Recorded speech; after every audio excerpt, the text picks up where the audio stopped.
ഞാനും മച്ചും പീടിയ പോയതിന് നട്ട് വെച്ചേക്കാണ്.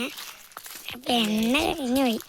അപ്പോൾ വെള്ളിയാഴ്ച നിന്ന് അപ്പോൾ തീർന്ന് പീടിയക്കാരൻ പിന്നെ നിസ്കരിക്കാൻ പോയി. നമുക്കൊന്നും കിട്ടിയിട്ടില്ല. സ്കൂളിൽ ആരും പോവില്ല. നമുക്ക് ലീവ് വന്നതാണ് കേട്ടോ, ഇലക്ഷന് കാരണം. മീനും പോയിട്ടില്ല. അതുപോലെ മീനൊക്കെ ഉണ്ട്. ഇവിടെ കാട് കാണിച്ചു കൊടുക്കട്ടെ. കാടാണ് ഇവിടെ മൊത്തം. തെങ്ങും ഇതൊക്കെ ഉണ്ട് കേട്ടോ. കാടാണ്.